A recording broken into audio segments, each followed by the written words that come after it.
આપ સર્વે ભક્તોને અમારા ભાવથી જય સ્વામિનારાયણ. ઘણી બધી વાત થઈ, એમાં એક સેન્સિટિવ વાત થઈ કે ભાઈ કોઈ પણ મંદિર અને એની સંપત્તિ, કેમ કે કળિયુગમાં છે ને ધનમાં, દોલતમાં, સુવર્ણમાં કળીનો વાસ હોય છે. એમ સ્વામિનારાયણ સંપ્રદાયની અંદર ભગવાન સ્વામિનારાયણની વિચારધારા પ્રમાણે જે મંદિરો થાય એ મંદિરો દેવને અર્પણ થાય. જ્યારે કોઈ પણ મંદિરની સંપત્તિ દેવને અર્પણ થાય છે ત્યારે સંપત્તિ નિર્ગુણ થાય છે. કેમ કે કળીની અંદર છે ને સંપત્તિમાં કળીનો વાસ હોય છે. ત્યારે એ શ્રીજી મહારાજ આથી 200 વર્ષ પહેલા એવી પ્રથા શરૂ કરેલી છે. વડતાલનું મંદિર સદગુરુ શ્રી બ્રહ્માનંદ સ્વામીએ બાંધ્યું. એ 9 શિખરનું મંદિર, હિમાલયને શરમાવે એવા શિખરો, અને શિખરોની અંદર 9 લાખ જેટલી ઈંટો એના પાયામાં ધરવામાં આવી. અને વડતાલ જે છે સ્વામિનારાયણ સંપ્રદાયનું એક સર્વોચ્ચ તીર્થધામ છે. કેમ કે શ્રીજી મહારાજે કરવાના તમામ મુખ્ય કાર્યો ત્યાં રહીને કર્યા છે. મહારાજે ત્યાં લક્ષ્મીનારાયણ દેવ પધરાવ્યા છે. મહારાજે સર્વ જીવના હિત માટેની શ્રી શિક્ષાપત્રીનું લેખન કાર્ય ત્યાં કર્યું. મહારાજ સંપ્રદાયની પરંપરા જળવાઈ રહે એના માટે આચાર્ય પદનું સ્થાપન પણ ત્યાં જ રહીને કર્યું. આમ તો સંપ્રદાયનો એક બીજો અર્થ પરંપરા થાય, ગુરુ પરંપરા. તો આ સંપ્રદાયના ગુરુ સહજાનંદ સ્વામી છે. તો સહજાનંદ સ્વામીએ સંપ્રદાયની અંદર ગુરુ પરંપરાનું વર્ણન એ વડતાલના 18મા વચનામૃતમાં કહેલું છે કે અમારા ગુરુ શ્રી રામાનંદ સ્વામી, એમના ગુરુ શ્રી રામાનુજાચાર્યજી, અને એમણે સંપ્રદાયની અંદર આચાર્ય પદનું સ્થાપન ધર્મકુળમાં કરેલું છે. તો એ આચાર્ય પદનું સ્થાપન વડતાલમાં થયું. મહારાજે અનેક વચનામૃતો કહ્યા છે, ગોમતીજીએ મહારાજે અનેક ચરિત્રો કર્યા છે, મહારાજે દિવ્ય રંગોત્સવ કર્યો છે. મહારાજે અનંત લીલાઓ કરી છે. એટલા માટે શાસ્ત્રોની અંદર ભગવાન શ્રી હરિનો મત એવો સ્પષ્ટપણે કહે છે કે સૂતા બેસતા સર્વે કાળ વાલો સંભાળે છે વડતાલ. જેમ ઘરને સંભાળે પ્રવાસી એમ વડતાલને અવિનાશી. વડતાલનો બહુ મહિમા કયો છે. મહારાજ કે વડતાલ તો વડતાલ છે. ત્યારે વાલા ભક્તોજનો એ વડતાલ જે છે આપણા સંપ્રદાયનો એક પર્યાયવાચી શબ્દ છે. આમ સ્વામિનારાયણ સંપ્રદાયને ડિસ્ક્રાઇબ કરવો હોય તો ખાલી વડતાલ બોલો ને એમાં બધું આવી જાય. આપણો તો સંપ્રદાય ઉદાર મનને આશ્રયેલો છે. એટલે જેમ આજે આપણે વિદેશમાં જોઈએ તો કોઈ પણ નામનો ઉપયોગ કરવો હોય તો એની ફ્રેન્ચાઇઝી એનું એક કાયદેસરનું ધારા ધોરણ હોય. હવે આપણે ઉદારવાદીથી ચાલતા હોઈએ એટલે જે આવે વડતાલનું નામ લે, અને સ્વાભાવિક છે જે પ્રસિદ્ધ હોય નકલ તેની થાય, બરોબર ને? કોઈ મોટી બ્રાન્ડ હોય પ્રસિદ્ધ તો સ્વાભાવિક છે ડુપ્લિકેટ તેની થાય, કારણ કે એના આશ્રય બધું ચાલે ને. એટલે હરિચરિત્ર સાગરમાં મહારાજે કીધું કે મોટાની ઓથે ઠગોનું ગુજરાન ચાલે છે. ઠગોનું ગુજરાન કોની પર ચાલે ખબર છે? મોટાની ઓથ લઈને. મોટા સંત થઈ ગયા હોય ઘણા બહુ રૂપિયા એ સંતનો વેશ ધારણ કરીને સમાજમાં ભળી જતા હોય છે અને લોકોને છેતરતા હોય છે. એટલું જ નહીં, મોટા સંતો જે રીતે વર્તતા હોય એનાથી અધિક વર્તતા હોય. ફાટેલા તૂટેલા કપડા પહેરે, નીરસ અન્ન ખાય, પગ લાંબા ટૂંકા કરીને સૂવે નહીં, અને એવી રીતના જે વર્તતા હોય. શ્રીજી મહારાજ કહે છે કે એવાને દેખીને સત્સંગના સારા ભક્ત જનો એમાં ચોંટતા હોય છે, પણ એને લઈને કલ્યાણ નથી. કલ્યાણ તો સત્સંગની જે રીત અમે સ્થાપિત કરેલી છે એ પ્રમાણે જે વર્તે છે એ જ કલ્યાણ, જ લગાડ્યો એટલે ગેરંટેડ એ જ કલ્યાણનો અધિકારી છે. તો વાલા ભક્તોજનો સંપ્રદાય કહેતા સત્સંગ છે કલ્યાણનો છે, બાકી બધી વસ્તુઓ ગૌણ છે. હવે સ્વાભાવિક છે કે આપણે બધા દેશમાં રહેતા હોઈએ, પરદેશમાં રહેતા હોઈએ, સ્વાભાવિક છે કે અહીંયા થોડું ઘણું બધાને હોય, પણ મૂળ વાત એ છે કે તો આપણને મળવાનું છે. સ્વામિનારાયણનો આશરો લીધો છે બધી જ વસ્તુ પ્રાપ્ત થવાની છે. કેમ કે શ્રીજી મહારાજે આપણા માટે એના ગુરુ શ્રી રામાનંદ સ્વામી પાસે માંગી લીધું છે કે ભાઈ તમારો આશ્રિત અનધન વસ્ત્રથી દુઃખી થવો જોઈએ નહીં. કે આજે 200 વર્ષના વાણ વીતી ગયા, પણ એ વસ્તુ આજે પણ પ્રસ્તુત છે. હવે મૂળ વાતો પર આવીએ કે મંદિરો જે છે દેવના હોવા જોઈએ. તદુપરાંત અમારા આશ્રિતોએ જેને સ્વામિનારાયણનો આશ્રિત હોય, સ્વામિનારાયણની નિષ્ઠા હોય, સ્વામિનારાયણના વચન જે માનતો હોય એને માટે વાત છે. બાકી જે લોકો ઘરની દેશી ગાડીને અન્યત્ર જતા હોય એના માટેની વાત નથી. શ્રીજી મહારાજ કે અમારો જે આશ્રિત હોય એને પોતાની આવકનો 10મો ભાગ, અને કોઈ દુર્બળ હોય તો 20મો ભાગ, એટલે 10% or 5% રિસ્પેક્ટિવલી અમે પધરાવેલા દેવના અર્થે કાઢવો. હવે કોણ એને ક્યાં અને કેવી રીતે કાઢવો એની પણ સમજ દેશ વિભાગના લેખમાં શ્રીજી મહારાજે કરેલી છે. માની લો કે વડતાલ દક્ષિણ દેશ છે, કેમ કે શ્રીજી મહારાજે જે બે દેશ ગાદી કરીને એમાં આમ દ્વારકા અને આમ કલકત્તાની કાલ્પનિક રેખા ખેંચેલી છે. ઉપરનો પાર્ટ છે નોર્ધન ડાયોસિસ કહેતા ઉત્તર દેશની ગાદી છે, અને નીચેનો પાર્ટ એ સધન ડાયોસિસ કહેતા દક્ષિણ દેશની ગાદી છે. શ્રીજી મહારાજે જે 6 મંદિરો બાંધ્યા એમાં પણ જે વિભાજન થયા એમાં ઉત્તર ગાદીમાં ભુજ અને અમદાવાદનું મંદિર આવ્યું અને દક્ષિણ ગાદીમાં વડતાલ, ધોલેરા, ગઢડા અને જુનાગઢ મંદિર 4 મંદિર આવ્યા. બરોબર. અને મહારાજે એના તમામ આશ્રિતો આજ્ઞા કરી કે જે દક્ષિણ દેશનો આશ્રિત હોય અને દક્ષિણ દેશમાં જે કંઈ કરતો હોય એ જમાનામાં ખેતીવાડી કરતા કે જે નાનું મોટું કામ કરતા તો પોતાની આવકનો 10મો ભાગ એને લક્ષ્મીનારાયણ દેવને અર્પણ કરવો. એક પ્રમાણે ઉત્તર દેશમાં જે રહેતા હોય એને નરનારાયણ દેવને અર્પણ કરવું. એવી રીતે ઉત્તર દેશનો કોઈ હરિભગત દક્ષિણ દેશમાં આવીને બેસ્યો હોય અને ન્યાય એવો જ કરતો હોય, ન્યાય કમાતો હોય તો એને ધર્માદો લક્ષ્મીનારાયણ દેવને આપવો. વાઇસે વર્ષા. તદુપરાંત વિદેશની અંદર કોઈ સ્થિર થયા હોય, અહીંયા તો કોઈ દેશ વિભાગ લાવવું પડે નહીં. અહીંયા તો બહુરત્ન વસુંધરા છે, અહીંયા તો તમામ પ્રકારના હરિભક્તો છે. સૌરાષ્ટ્રના છે, કચ્છના છે, કાઠિયાવાડના છે, હાલારના છે, કાનમના છે, બધા ભક્તો છે અહીંયા. તો અહીંયા કોણ ક્યાં કેવી રીતે ધર્માદો આપે એ મોટો પ્રશ્ન આવે. તો ઈમાનદારીથી આપણે જે દેશના હોઈએ તો આપણે આપણો ધર્માદો તે દેશના દેવને દેવાનો થાય છે. અને એની સાથોસાથ આપણે જે નગરમાં રહીએ છીએ, જેમ કે દાખલા તરીકે તમે કેલગરીમાં રહો છો, તો કેલગરીની અંદર માની લો કે કોઈ દેવનું મંદિર થાય છે, બે મંદિર આઈધર તો અહીંયા વડતાલ શ્રી લક્ષ્મીનારાયણ દેવ ગાદીનું મંદિર થાય છે, થવા જઈ રહ્યું છે. કહેતા વડતાલ લક્ષ્મીનારાયણ દેવનું મંદિર થવા જઈ રહ્યું છે. તો અહીંયા વિવેકની દ્રષ્ટિએ અને ઈમાનદારીની દ્રષ્ટિએ આપણે આપણો ધર્માદો દેવને અર્પણ કરવો જોઈએ. હવે મૂળ વાત એ આવે છે, આમાંથી ઘણા અહીંયા આવ્યા પછી ઘણાને સત્સંગ થયો હોય, ઘણાને પહેલેથી સત્સંગ હોય, ઘણાને સ્નેહ ભાવથી થયો હોય, ઘણાને કોઈ પણ બીજી બાબતોથી સત્સંગ થયો હોય. એટલે ગઈકાલે યુવાનોને પૂછ્યું આમાંથી ધર્માદો કેટલા કાઢે છે, તો હાર્ડલી થોડા ઘણા છે. અને ધર્માદો વિશે કોઈ વાત હોય નહીં, ધર્માદો બહુ ખબર હોય નહીં. મોટા ભાગે અહીંયા જે યુવાનો આવ્યા હોય પોતાના માતા પિતાના સપનાઓ પૂરા કરવા માટે, પોતાના જીવનને બહેતર બનાવવા માટે આવ્યા હોય, ઘણી બધી કમળાઓ હોય, ભણ્યા પછી વર્ક પરમિટ, ઈ વર્ક પરમિટ પછી લટકતી તલવાર કે પીઆર થવાશે કે નહીં થવાય, એમાં પાછું આપણે ધર્માદારી વાત કરીએ તે અયોગ્ય કહેવાય. પણ છતાંય મારું એવું માનવું છે કે તમે થોડુંક તો થોડું, જો યુવાનો તમે ખરેખર જે કાંઈ પણ કમાવો છો એનો થોડો પણ ભાગ જો દેવને અર્પણ કરશો ને તો મારી તમને ખાતરી કે લક્ષ્મીનારાયણ દેવ સર્વ પ્રકારે તમારું યોગક્ષેમ પૂરું કરશે.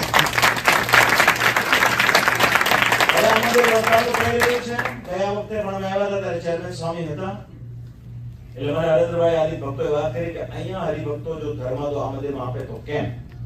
મેં તો આપી શકે, પણ તમારે એના માટે વડતાલ મંદિર ટેમ્પલ મેનેજિંગ ટ્રસ્ટી બોર્ડ જે છે આપણું વિધિવત એને ચેરમેનશીપ પાસેથી તમારે પરવાનગી લેવી પડે. તે પરવાનગી પણ લેવામાં આવેલી છે. પછી બીજી વાત કે આધ્યાત્મિક વડા તરીકે અમે આચાર્યમાં રસી છીએ, તો અમે પણ આપણે કહીએ છીએ કે જ્યાં સુધી આપણું મંદિર પેડ ન થઈ જાય અથવા જ્યાં સુધી આપણું મંદિર સંપૂર્ણપણે રન કરતું ન થઈ જાય ત્યાં સુધી તમારામાંથી જે ભક્તજનોએ સંકલ્પ નાનો મોટો કર્યો હોય દેવના ધર્માદાનો, એ તમારે આ વડતાલ ધામ કેલગરીમાં જો તમે આપશો તે લક્ષ્મીનારાયણ દેવના ચોપડે જમા થઈ જશે. ધર્માદો જે છે ને, ધર્માદાનો અધિકાર કેવળ દેવનો છે. હવે આજકાલ વર્તમાન સમયમાં શું થયું છે કે ઘણી બધી શાખાઓ સ્વામિનારાયણના નામે અત્યારે ચાલે છે માર્કેટમાં. બે વડતાલ ધામની વાત આવે છે. હવે આપણે જૂના જમાનામાં એવું કહેવાતું કે ધુવારણ લાઈનની સાથે આપણો લાઈટનો થાંભલો જો જોડાયેલો હોય ને તો એમાં લાઈટ આવે, બરોબર. બાકીના બધા થાંભલા કેવાય પછી શોભાના ગાંઠિયા કહેવાય. એમ જેટલા કહેવાતા વડતાલ ધામ હોય ને એ મૂળ વડતાલ લક્ષ્મીનારાયણ દેવ ગાદી, વડતાલ સંસ્થા, ટેમ્પલ મેનેજિંગ ટ્રસ્ટી બોર્ડ, એની સાથે જેનો નાતો ના હોય એ બધા શોભાના ગાંઠિયા છે. મૂળ વડતાલ ધામ એ કહેવાય કે જે વડતાલ લક્ષ્મીનારાયણ દેવ ગાદી સાથે જેનો ડાયરેક્ટ સંબંધ હોય, જેને વડતાલ ટેમ્પલ મેનેજિંગ ટ્રસ્ટી બોર્ડના વર્તમાન ચેરમેન કોઠારી છે એને પેક કરતા હોય, જેને શ્રી સત્સંગ મહાસભાના પ્રમુખથી માંડીને આગેવાન તમામ સંતો જેને માન્ય કરતા હોય, અને જે વિદ્યમાન આચાર્યશ્રી હોય એ જેને માન્ય કરે ને એને વડતાલ ધામ કહેવાય. બાકીના બધા છે ને એ પોતાના સ્વાર્થે કરીને હોય છે. આ કળિયુગ ચાલે છે, ઘોર કળિયુગ ચાલે છે. મંદિરો બેઝિકલી શ્રીજી મહારાજે જે મંદિરો કર્યા છે ને એ આત્મકલ્યાણ માટે કરેલા છે. 6 મંદિરનો જો ઇતિહાસ તપાસો, અત્યારે ધોલેરા શ્રી મદન મોહનજીનો 20 શતાબ્દી ચાલે છે. આપણે ધોલેરાની વાત કરીએ, ધોલેરા આજે પણ એક નાનું ગામડું છે. તો 200 વર્ષ પહેલા તો એક સામાન્ય ગામ હશે, પણ એ ગામના મોટા ભક્ત થઈ ગયા પૂજા બાપુ અને એનો પરિવાર. એ મહારાજને એટલો બધો નિષ્ઠાથી ભરેલો હતો કે શ્રીજી મહારાજે એવા પ્રેમી ભક્તની ભાવનાને ધ્યાનમાં રાખી મંદિર કર્યું છે. એટલે એના મંદિર શું કરવા થયું કે પ્રેમી ભક્તની ભાવનાને ધ્યાનમાં રાખીને. ત્યાં ઓલો આશય નહોતો કે મોટા નગરમાં મંદિર કરીએ, ઝાઝા માણસો આવે, ઝાઝો પૈસો આવે. ના, જેટલા પણ મંદિરો થયા છે ભક્તની ભાવનાને આધીન થયા છે, મંદિરો સંપ્રદાયની રીત પ્રમાણે થયા છે. મહારાજને ખબર હતી 200 વર્ષ પછી ઘોર કળિયુગ આવશે. આપણે જે કાઠિયાવાડમાં કહેવાય છે ને કે ભૂવો ધોને તો શું કરે, નાળિયેર ઘર ભણી ફેંકે, તો પોતાની વાત લાવ્યા વગર નો રહે. નેરેટિવનો જમાનો છે. હવે આજે કોઈ જગલર આવ્યો હોય તમારી વચ્ચે, ઓલો કહેવાય જાદુગર કહેવાય ને, શું કહેવાય, ઇલ્યુઝનિસ્ટ, તમને ભ્રમણમાં લાવે. હવે કોઈ સરસ મજાનો જાદુગર આવ્યો હોય, બહુ સરસ બોલતો હોય, અત્યારે એવું વર્ણન કરે, અત્યારે બહાર -35 ડિગ્રી ટેમ્પરેચર છે, બરફ પડી રહ્યો છે, સરસ મજાનો આમ તેમ, તો તમને એવું ફીલ થાય, પણ એ કેવળ ને કેવળ કાલ્પનિક હોય. ત્યારે વાલા ભક્તો, હંમેશા સત્સંગની અંદર કોઈ પણ વાતનું જે પ્રમાણ હોય ને, એના શાસ્ત્ર વડે કરીને થાય. અહીંયા શ્રી હરેન્દ્રભાઈ વાત કરી કે પૂર્વે કોઈ એવું નેરેટિવ રજૂ કર્યું હશે કે આ બધી સંપત્તિઓ આચાર્યશ્રીની ગણાય, એટલે આચાર્યશ્રીને ધર્મદો આપો તે આવી ગયો ગણાય. એ વાત તદ્દન ખોટી છે, કેમ કે ધર્મદો તો દેવનો છે. આચાર્ય કોણ છે? આચાર્ય પણ દેવનો છે. આચાર્ય દેવનો પ્રતિનિધિ છે, દેવનો પડછાયો છે, દેવનો ચરણ સેવક છે. એ દેવ થકી આચાર્ય પણ ઉજળા છે. ત્યારે વાલા ભક્તોજનો, ધર્મદો કહેતા કે સંપત્તિ કહેતા કે તમામે તમામ બાબતે દેવની હોય. કોઈ કહેવાતા આચાર્ય હોય, અત્યારે ભાઈ જો કાયદેસર રીતે મોદી સરકાર પ્રધાનમંત્રી છે, તો કોઈને એવો ઉપાડો થાય કે ના ના અમે તો ભાઈ પેલા મનમોહનસિંહજીને માનીએ છીએ, તો તમે માની શકો છો ભાઈ, ડેમોક્રેસી છે તો. પણ નોટબંધી એનાથી ન થાય. બુદ્ધિમાન હોય ને એની હાલે ફરતા હોય, ઘણા મોટી સેલિબ્રિટીઓને ડુપ્લિકેટ ફરતા હોય. બહુ બધું શું કરે, ફંક્શન લઈને પેટીઓ રળી ખાય, બધા સેલ્ફી બેલ્ફી પડાવે, એ તો પેડ હોય અને $200-500 આપો એ વાત પૂરી. તો વાસ્તવમાં અત્યારે સ્વામિનારાયણ નામે એટલી બધી શાખાઓ, એટલી બધી પ્રશાખાઓ ચાલે છે કે લોકોમાં કન્ફ્યુઝનનો પાર નથી. આય સ્વામિનારાયણ, આય સ્વામિનારાયણ, આય સ્વામિનારાયણ. તો એને સમજવા માટે સૌ પ્રથમ તમામ હરિભક્તોને મારી બહુ હૃદયથી લાગણી છે કે થોડો અભ્યાસ કરવો જોઈએ. શ્રીજી મહારાજને જે અભ્યાસ કરતો નથી ને, એનો સંકલ્પ રૂપી સૃષ્ટિ, એના મનનું ભૂત એને સૃષ્ટિને પૂરી થવા દેતું નથી. માટે બધાએ અભ્યાસ કરવો જોઈએ થોડો. કેનેડામાં રહો છો, જેટલા યુવાનો છે બધા પોતાના જોબ માટે, પીઆર માટે, પોઈન્ટ્સ માટે, કયા મળે, ક્યુબેકમાં જાવ ત્યાં મળી જાય કે નહીં, બીસીમાં જાવ ત્યાં મળી જાય કે નહીં, કે ઓન્ટારિયોમાં શું છે પોઝિશન, કે આલ્બર્ટામાં શું પોઝિશન છે, એનું આપણે બહુ જ્ઞાન હોય છે, કેમ કે સીધું તો આપણે લાગુ પડે છે. તો જેટલું જ્ઞાન આપણે વર્તમાન સમયમાં આપણી જોબને લઈને કે આપણી સ્થિરતાને લઈને થાય છે, એટલું જ જ્ઞાન, એમાંથી 10% જ્ઞાન ખરેખર આપણે બાપ દાદાના મળેલા સંપ્રદાયને વિશે થવું જોઈએ. એના માટે તમામ ભક્તોએ શિક્ષાપત્રી જે મહારાજે લખી છે, એ બહુ નાની એવી શિક્ષાપત્રી છે, 212 શ્લોકની છે.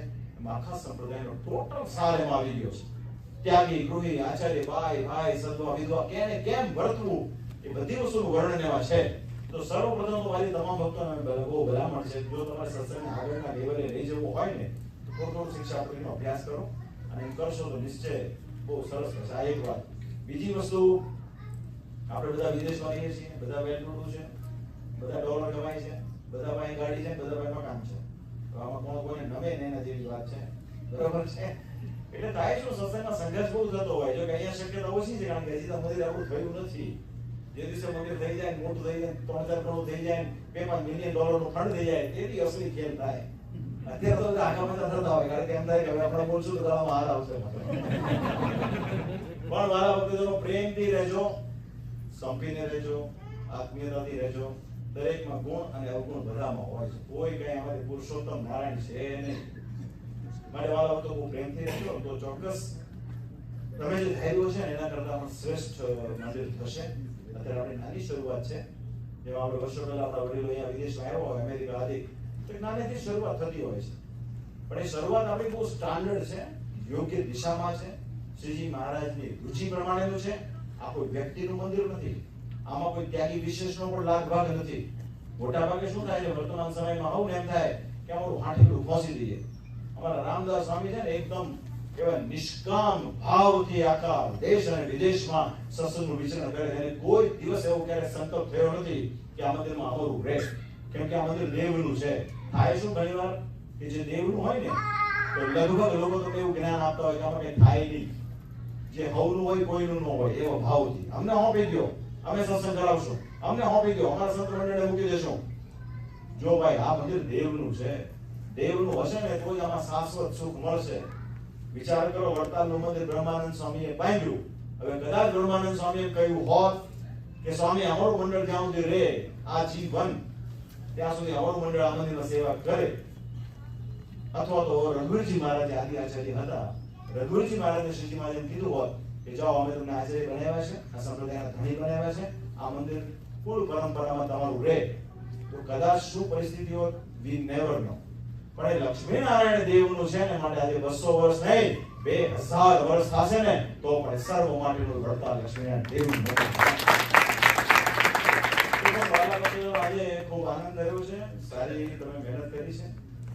બહેનો વિભાગની અંદર સૌએ રસોઈ કરી છે, જેને જે આવડ્યું, જેને કોમ્પ્યુટર વિભાગમાં, કોઈને મીડિયા ટીમ, પછી કન્સ્ટ્રક્શન માટેના બધા ભક્તજનો, તદુપરાંત કોમ્યુનિકેશન વગેરે વગેરે વગેરે ઘણી બધી બાબતો છે. આપણે પ્રોફેશનલ નથી અને આપણે પ્રોફેશનલ થવું પણ નથી. આપણે વ્યવસાયિક નથી. આપણે આ મંદિર 4 પૈસા કમાવા માટે નથી કર્યું. આપણે આ મંદિર એટલા માટે કરીએ છીએ કે અહીં આવેલો કોઈ પણ જીવ જો પ્રેમથી, નિર્દોષ ભાવથી, શ્રદ્ધાથી હરિકૃષ્ણ મહારાજ લક્ષ્મીનારાયણ દેવની ભક્તિ કરશે ને તો એ જીવનો અલ્પ પ્રયાસે પણ એ મંદિરમાં બિરાજમાન મૂર્તિ દ્વારા એનું કલ્યાણ થશે. એના માટે મંદિર બની માટે કામ થઈ જાય મોટું વગેરે વગેરે વગેરે. કોમ્પિટિટિવ વર્લ્ડમાં રહીએ છીએ, જે લોકો શાખમાંથી ફેંકાઈ ગયા છે એ લોકો પણ એમ માને છે કે અમે જ અસર છીએ. ભાઈ આમાં કેવું હોય, અમેરિકાનો જે પ્રેસિડેન્ટ હોય ને વર્તમાન, એની વાઇફને ફર્સ્ટ લેડી કહેવાય. હવે પ્રેસિડેન્ટ મટી જાય ને તો પછી પદે મટી જાય ને. જેમ વૃક્ષના મૂળ કપાણા પછી ડાળીઓનું કોઈ અસ્તિત્વ હોય નહીં, એમ જે આચાર્ય પદેથી જે નીકળી ગયા હોય ને એના પુત્ર પુત્રવતીનો કોઈ એવા રોલ હોય નહીં. એવા ધરમપુરના 20 ફેમિલી છે ઉત્તર પ્રદેશમાં. તો વાલા વખતે સમજવાની બહુ જરૂરત છે.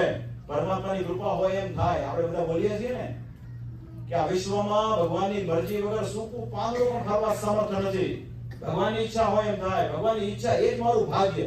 એવું જ્યારે ભક્તો માનતા હોય ત્યારે વિચાર કરો કે વડતાલ લક્ષ્મીનારાયણ દેવની ગાદી ઉપર તમારું જવાનું થાય ને અમારું આવવાનું થાય, કોની મરજીથી થાય? વિચાર કરો. નહીં તો આપણા દેશની અંદર છે ને કોઈ સામાન્ય કારકુનને પણ એના પદ પરથી હટાવી શકાતું નથી. વિચાર કરો. ત્યારે એવા સમયમાં આજે અમે 23 વર્ષની ગાદી ઉપર છીએ. એ વિચાર કરવાની વાત છે.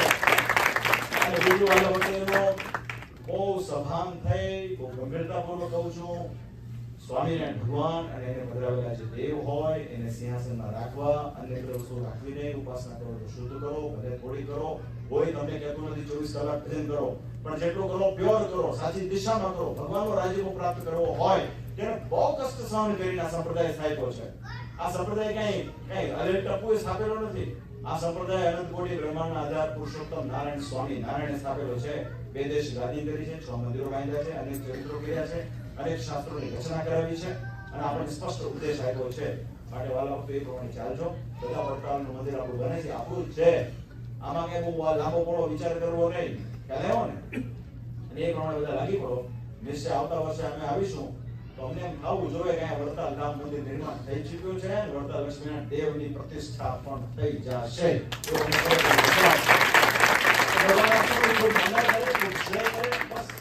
પ્રેમથી રહેજો. ફૂલ મળીને હરિભરીને ઈ જ કહેવા માંગુ છું. પાણીમાં શ્રીજી મહારાજ કે લાકડી પડે, પાણી છૂટું પડે, એમ અમારા ભક્તજનોમાં નાનો મોટો વિક્ષેપ કર્યો હોય ને એ થોડા પૂરતું રાખ. પછી સોરી કઈ બાજુ છે ને જોડાઈ જવું. બહુ અંટટ રાખવી નહીં. અંટટથી કઈ મળશે નહીં. માટે બહુ પ્રેમથી બધા રહેજો. એ મારી છેલ્લી વિરામ. ભગવાન તમારા સૌનું મંગળ કરે. અમારા રામદાસજી સ્વામી બધા આવ્યા છે, ધોલેરાના હરિકેશવ સ્વામી આવ્યા છે, ધોલેરાના ઉત્સવ માટે આવ્યા છીએ. ધોલેરામાં શ્રીજી મહારાજે જે મદન મોહનજી ભરાયા છે મહાપ્રતાપી છે.